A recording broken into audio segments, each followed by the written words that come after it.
लक्षात घ्या. बाबासाहेब समजणं हे काळाची नाही गरजे वेळेची बी आणि आज गरज पण आहे आपल्याला लक्षात घ्या. कारण की हा जो शत्रू आहे ना बघा बाबासाहेब जिवंत नाही तरी बी यांना किती त्रास होते. बाबासाहेबाचे फोटो जाळले जातात माया मावल्यावर लक्षात घ्या. बाबासाहेब जर जिवंत असते तर यांची किती हालत खराब झाली असते. मग तुम्ही अजून बी विचार करता का की बाबासाहेब पुन्हा जन्माला येतील आणि आम्हाला घडवतील म्हणून अजून तो विचार करताय का? अरे तुमच्यातला बाबासाहेब कधी निर्माण होणार? अरे तुमच्यातली सावित्री कधी निर्माण होणार? कारण तुम्हाला सांगतो या देशामध्ये हा रतन टाटा माहितीये ना, रतन टाटा कोण नाही ओळखत? लय लोक ओळखतात पण त्या रतन टाटाचा बाप जो जेमसन टाटा होता ना ज्योतिबाच्या टायमामध्ये त्या टायमामध्ये त्याची 2000 करोडची प्रॉपर्टी होती. आमच्या ज्योतिबा फुलेची 22 करोडची प्रॉपर्टी होती. तरीही त्यांच्या वडिलांनी शिक्षणापायी सावित्रीला आणि ज्योतिबाला घराच्या बाहेर काढल्यानंतर ज्योतिबा फुलेने त्या प्रॉपर्टीला असा त्याग करून टाकला. का? हे फक्त तुमच्यासाठी महिला शिकली पाहिजे, ऍडव्होकेट नगरसेवक आमदार झाले पाहिजे त्यासाठी लक्षात घ्या. म्हणून त्या ज्योतिबाला या भारताच्या कोपऱ्यात आणि देशाच्या कोपऱ्यात पुजला जाते. जमशेद टाटा आणि रतन टाटाला कोणी ओळखत नाही लक्षात घ्या. पैसा हा कामाचा नसते, विचार हा मोठ्या गोष्टी असतात आणि विचार हा सगळ्या गोष्टीचा केलाच पाहिजे तरच तुम्ही या जीवनामध्ये सफल होसाल. म्हणून या जगाच्या विचारावर ज्योतिबाला बाबासाहेब आंबेडकरांनी कधी बघितलं नाही. बघितलं का कोणी सांगू शकते का?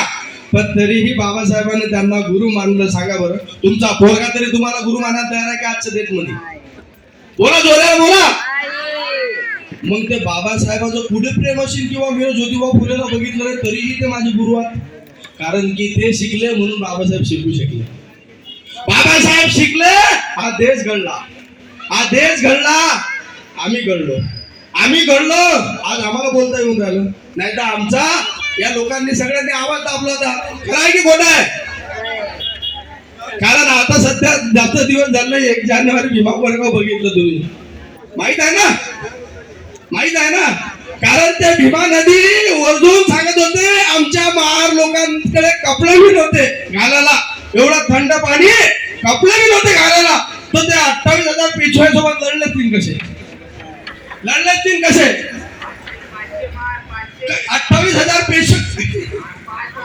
अरे थांब भाऊ हे आपलं विकनेस कपडे नव्हते आणि त्यांना एवढा मोठी भूमिका राबायची होती आणि त्यांच्यावर एवढे अन्याय अत्याचार तयार झाले की त्यांना असं आकर्षण वाटलं एक तर मरू किंवा जगू.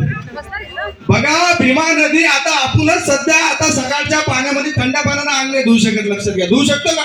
नाही धुवू शकत. आणि त्या टायमातलं 200 वर्षापूर्वीचं पाणी त्या नदीचं किती थंड असेल आणि त्यांच्या अंगावर कपडे सुद्धा नव्हते तरीही त्यांनी आपली या टायमाला माहित पडलं की हे लोक आपल्याला आता जगू देत नाही म्हणून ते रात्रीच तयार झाले आणि त्यांच्या तलवारांनी बाजीरावचा गळा कापला. त्याला म्हणतात महार निवेदन नसताना सुद्धा.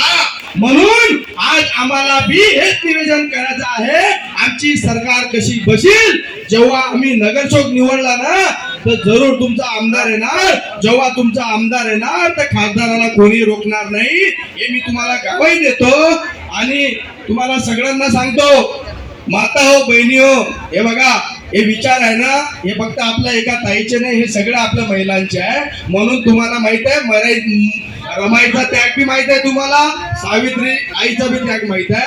म्हणून आज तुम्हाला सांगतो आपली आई सावित्रीबाई फुले रमाई जिजाऊला समजून आज आपल्या बहिणीला तिच्या आपल्या पदरामध्ये घेऊन हेलोळे ताईला प्रचंड बहुमताने घरात जाऊन त्यांना म्हणा चटणी आमची खाय माय मीठ बी आमचं खाय आणि आमचा जो नाही तुला 10 रुपये द्यायचा 1 रुपया घे पण तू निवडून आली पाहिजे. लक्षात घ्या. हा कोणाचा मुद्दा आहे माहित आहे का? मान्यवर कांचीराम साहेबाचा. लक्षात घ्या. ज्या दिवशी तुम्ही तिला नोट बी देसाल ते जरूर निवडून येईल कारण की ते तुमचे उमेदवार असेल आणि मग तिनं काम नाही केलं तर मग त्याला तुम्ही दाखवू शकता दीदी हे आम्ही सगळं तुझ्यासाठी केलं. मग आणि ज्या माणसाला तुमच्या हातातला असेल त्याला नोटबी आणि व्हॉट्सअप जर विचार करसाल ना तर जरूर तो निवडून येईल, कारण की तुमच्या सगळ्यांचा आदर्श त्याच्या पाठीमागे असेल, तुमच्या सगळ्यांची मेहनत त्यांच्या पाठीमागे असेल आणि तिला आपण सर्वांनी एका विचाराने एका मतेने निवडून आणलं पाहिजे.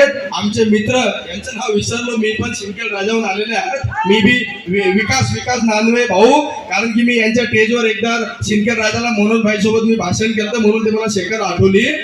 बघा किती मला वाटतं काहीतरी 8-10 वर्ष झाले असतील.